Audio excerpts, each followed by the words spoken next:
dernier solar, dernier solar. On m'appelle le dernier solar, dernier. Certains m'appellent le dernier solar, mais je ne suis que le premier tiers monde. J'économise ma salive et mes gars te le disent, je ne suis pas le rappeur quelconque. J'ai écrit ce morceau sans la lettre E, histoire de voir si ma vie aurait été plus difficile.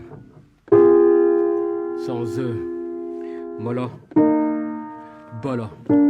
Il y a un morceau qui est un espèce d'hommage à la famille d'une Records. Le morceau s'appelle Sans eux. La technique d'enlever, faire un texte sans une voyelle, ça s'appelle un lipogramme. Ouais. C'est ce que tu as fait dans ce morceau, mais je voudrais revenir plus sur l'aspect famille d'une Records parce que c'est des amis d'avant la musique. Voilà. Alors déjà, félicitations pour cette prouesse. Merci. Parce que moi j'ai regardé pour voir s'il n'y avait pas un E. De toute façon, je me suis dit, il n'y a pas dû mettre de E de toute manière. Donc c'est pour ça que tu as mis le texte. Mais j'ai dit, franchement, je te dis la vérité, c'était une galère. C'était une vraie galère. Moi j'invite les gens à juste essayer de faire un 4 mesures comme ça. C'était une vraie galère. Franchement, c'était une vraie galère. À tel point que à la fin, on voyait des E partout, même quand il n'y en avait pas. On s'appelait Salsa, Julien, moi, Proof, tout ça. On s'appelait. Ouais, il reste un E, je crois là. Le morceau, au fur et à mesure, on a enlevé des phrases là, on retournait au studio. Alors qu'on l'avait fait le même morceau, on se rendait compte qu'il en restait un. Ok, on est retourné. C'était une vraie galère. Donc tu sacrifié des mots. Ouais, après tu comprends, après tu te fais une méthodologie. Ouais. Après tu te fais une méthodologie, ok.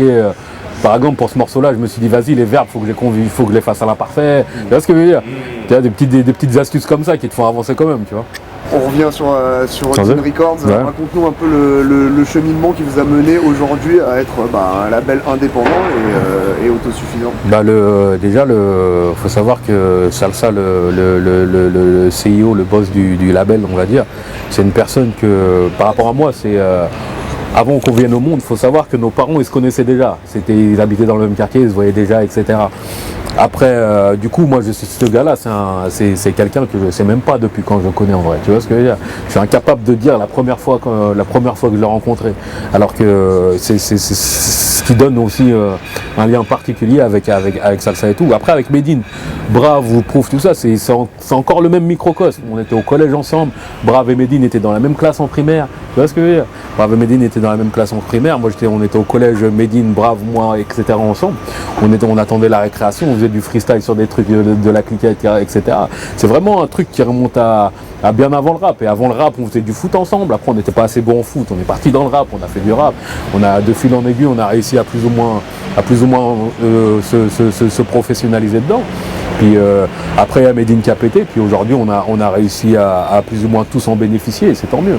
Et puis vous défendez des valeurs communes qui sont très fortes. Ouais, aussi. Je pense qu'il en faut des trucs comme ça dans le rap. Et comme on voit que tout le monde est comme ça, on se complaît dans notre délire aussi. Il y a ça aussi.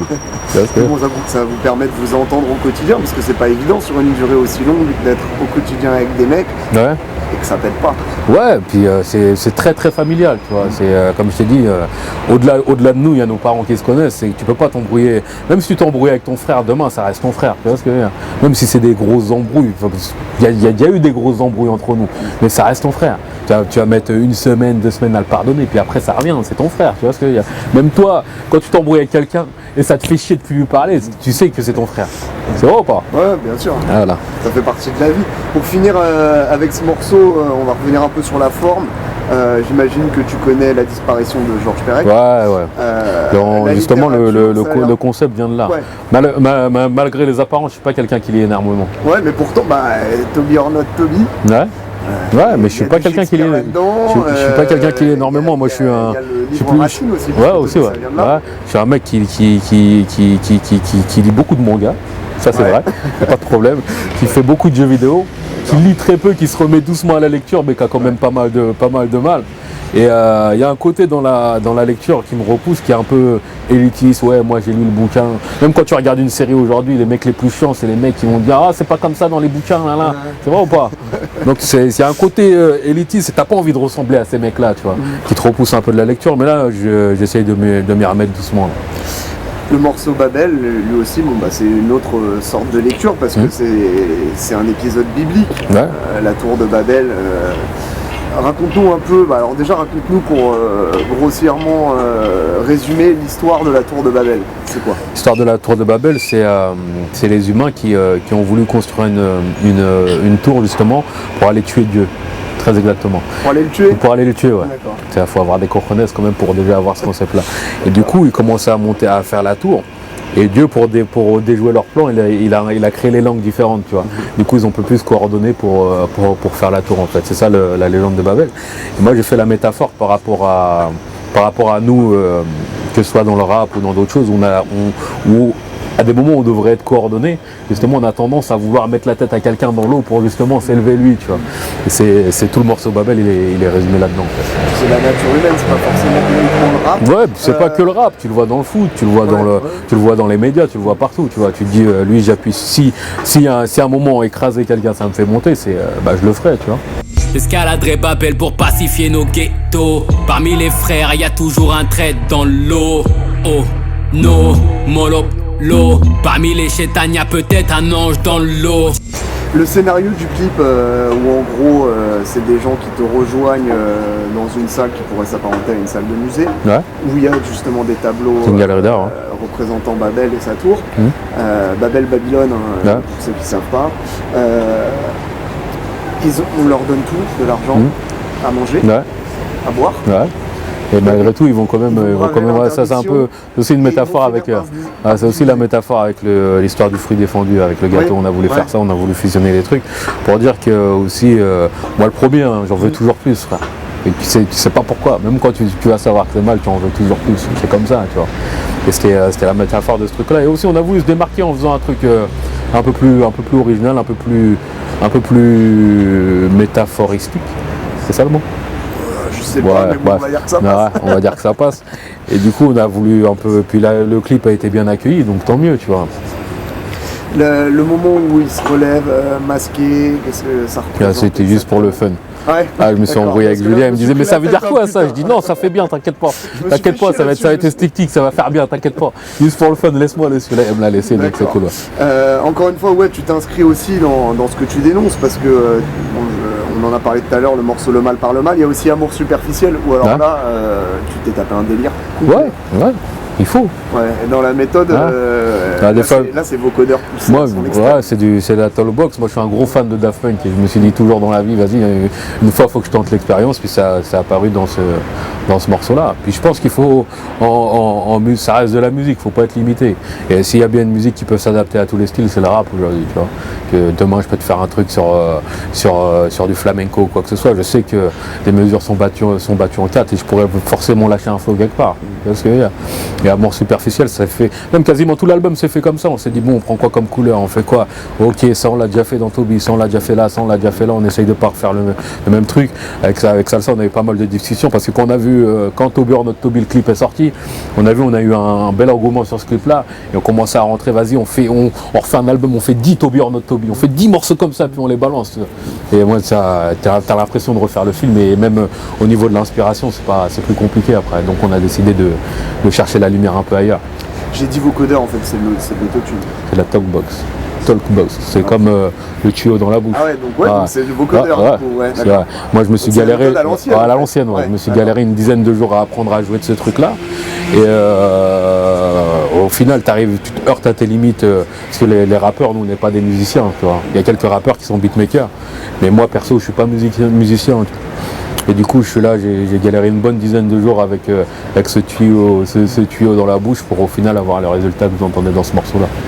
En matière de rap, il y a une personnalité qui a marqué beaucoup de gens, ou en tout cas de ta génération, c'est MC Solar. Tu as fait un hommage qui est à la fois implicite et élitiste, parce que finalement, il n'y a aucune dédicace dans le texte. Il faut voir le clip pour comprendre la référence à Solar. Ouais. C'est que beaucoup de gens me disent de l'école de Solar, de Danidan, de Youssoupha, tout ça, plus récemment Youssoupha. Et moi je dis justement que les gens m'appellent le dernier Solar, mais moi je suis que tiers-monde en fait. Tout le texte est basé que sur ça. Et après je pars sur une démonstration de ce que je sais faire dans le rap, le flow que je peux avoir, les punchlines, ma manière de punchliner, ma manière de faire rire un peu les gens à travers mes textes. On va attendre que ça passe. La police. Ouais. ma manière aussi de faire rire les gens à travers mes textes, et c'est plus une démonstration. C'est plus le produit qu'on met en avant pour dire attention, Tiers-Monde il sait rapper comme ça, il peut flotter comme ça, il peut avoir des punchs, il peut mêler l'ego trip et le conscient quand il veut, etc. Donc venez voir dans l'album ce qui se passe. Schizophrène, on décare avec des démons. C'est véridique, je connais des musulmans qui ont des caractères de cochons. Je suis terre à terre avec ma musique esclave, on n'est pas des moutons. C'est ironique, on vend des t-shirts Kobe 100% coton. On m'appelle le dernier Solar, mais je ne suis qu'un petit MC. C'est une palette, mais en même temps, si tu as choisi d'appeler le morceau comme ça, il y a quand même un petit clin d'œil. C'est judicieux. Étrangement, quand on parle des premières générations de rappeurs en France, on entend beaucoup parler d'IAM, on entend beaucoup parler d'NTM, et de moins en moins de Solar, alors que c'est quand même lui qui a rendu le rap le plus populaire en fait, en se mélangeant le plus tôt à la variété. Ouais, mais je pense que c'est même au-delà, même avant de se mélanger à la variété, je pense qu'il est, si tu fais l'arbre généalogique du rap, tu vois qu'il y a Solar à peu près partout. Même si tu tires une ficelle de Booba, tu vas arriver à Solar au bout d'un moment. Tu vois ce que je veux dire? Parce que tu tires une ficelle de Kerry James, tu vas arriver à Solar à un moment. Tu vois ce que je veux dire? Donc pour moi, c'est un membre fondateur de la culture rap qu'on a aujourd'hui. Par exemple, par rapport à B2O, je sais qu'il était affilié à Sage-Po avant, qu'à Sage-Po était affilié à Solar. Tu es toujours à 3 personnes de quelqu'un. Voilà, donc si tu fais un... Comment ils font dans les films avec les cartes des meurtriers et tout, des réseaux de drogue, tout ça, si tu fais ça, bah, tu vas voir Solar apparaître plus vers le haut, tu vas peut-être avoir 3-4 têtes de réseau, mais il y aura Solar dedans, c'est sûr. Toi, tu as une petite anecdote qui te lie à lui, parce que en gros, le premier texte de rap que tu étudies à l'école, et c'est très tôt parce que c'est en primaire, c'est un texte de Solar, Il y a une autre anecdote qui est pas mal aussi, c'est que mon Cléon, qui est très musique traditionnelle, quand j'étais petit, il est venu me voir avec un disque de Solar, je crois que c'était Qui sème le vent, il m'a dit écoute ça. Si tu dois écouter de la musique urbaine, quoi que ce soit, écoute ce disque-là, parce que lui, en gros, il a l'amour des mots, tu vois. Et je sais qu'il y a une bonne génération qui a été influencée justement par lui, comment il utilisait la langue française. Même si aujourd'hui il paraît un peu perché tout ça, mais il faut au moins lui rendre ce qu'il a fait avant, tu vois. La frilosité de l'éducation nationale à utiliser des textes de rappeurs, alors que justement ça peut intéresser la jeunesse à avoir justement cette sensibilité par rapport aux mots à l'écrit. Pourquoi ça passe pas? Parce que toi, visiblement, ça a marché avec toi. Ouais, mais c'est des cons, ils préfèrent faire de la flûte à bec. Il y a qui aujourd'hui qui fait de la flûte à bec? Il n'y a personne. Moi, je me souviens plus de quand j'avais des textes de rappeurs à l'école, ou même pas en allant jusque dans le rap, même du Renaud à la rigueur ou quoi que ce soit, ça me parlait plus que de mes galérer à faire de la flûte à bec. Il y a qui se trimballe avec une flûte à bec dans son sac à dos aujourd'hui? Personne. La plupart des gens se rappellent même plus de ce qu'ils ont appris à ce moment-là, tu vois. Donc maintenant c'est une question de logique, et c'est à eux de s'adapter, mais j'ai pas l'impression que ça tourne en fait. Il y a une phase qui est aussi une dédicace, mais cette fois à Alpeco et son morceau Kotigui, où en gros lui disait si tu veux cacher un truc à un noir, mets-le dans un livre. Toi tu dis à un mec de Tess, mets-le dans un livre. C'est une réalité aujourd'hui. Ouais, regarde, moi je viens de te dire que je lis pas forcément, tu vois. Alors que moi, comme je t'ai dit tout à l'heure, je m'inclus dans les choses que je dis. Ouais. Moi je suis un gars qui a grandi en cité et qui n'a pas eu la culture de la lecture, malheureusement. Aujourd'hui, je peux avoir l'envie de combler le truc, mais malheureusement, je vais manquer de temps, je vais manquer d'envie ou de patience pour le faire. Et malheureusement, la science, le plus souvent, elle est dans les livres. Et je vais te reprendre l'exemple d'Apple, tout ça, le mec Steve Jobs qui disait que moi, mes enfants, ils touchent pas aux tablettes, ils touchent qu'aux bouquins. Moi, tu viens chez moi, mes gosses, ils ont des tablettes. Ouais. T'as capté? Ouais. T'as capté le truc Illuminati, tout ça. Toi aussi, t'es dedans. Alors. Ouais. Pour autant, la qualité d'expression, que ce soit dans la forme ou dans le fond, c'est quand même un truc qui a l'air très important à tes yeux et qui fait partie de l'essence du rap. Ouais, puis nous on est justement à Dean Records, on sait qu'on a un message qui peut paraître lourd à avoir. Donc on s'applique aussi beaucoup sur la forme, tu vois. Moi j'ai essayé de faire un album très musical avec des sonorités qui divergent. Il y a un peu de trap dedans, il y a un peu de rap classique dedans, il y a un peu de trucs plus électro exactement dedans aussi, parce qu'on sait qu'on essaye de vraiment mettre la musique au service du fond et pas l'inverse. Est-ce que ce rap-là a encore sa place aujourd'hui? Moi je suis assez heureux d'en faire, puis j'espère que justement, moi j'ai dans l'optique que tout est un cycle. et que justement le cycle va revenir au bout d'un moment. Et il faut pas croire, il y a pas mal de gens qui kiffent ce genre de rap, mais que pour eux ce genre de rap n'existe plus. Tu vois ce que je veux dire? Est-ce que économiquement c'est viable? Ou quand on décide de... Ça dépend ce que tu fais derrière. Nous, on a la chance d'avoir une grosse notoriété scénique. Donc on arrive à faire pas mal de concerts, donc on arrive à vivre de notre métier. Mais après, c'est vrai que la vente de disques en elle-même, c'est devenu minime dans ce milieu-là. Tu vois. On fait des disques justement pour pouvoir tourner. Avant, on faisait plus des disques pour faire le disque au début. Et nous, dans notre modèle économique, on sait que j'ai peut-être 1 an et demi, 2 ans pour faire un disque, pour justement pouvoir reprendre la route, pouvoir encourager mon statut d'intermittent, etc. Tu vois le délire? Donc être artiste et membre, parce que tu dois toucher à beaucoup d'autres choses, notamment de l'administratif, parce que tu bosses aussi dans le label. Non, j'ai arrêté un peu ça. J'ai arrêté un peu. T'as réussi à... j'ai réussi justement moi si je peux conseiller à d'autres labels qui sont dans l'indépendance, c'est de vraiment essayer de miser sur le statut des intermittents. C'est un truc qui est bien en France, qui moi me permet de vivre aujourd'hui, d'avoir mon SMIC, puis de continuer à faire de la musique aujourd'hui.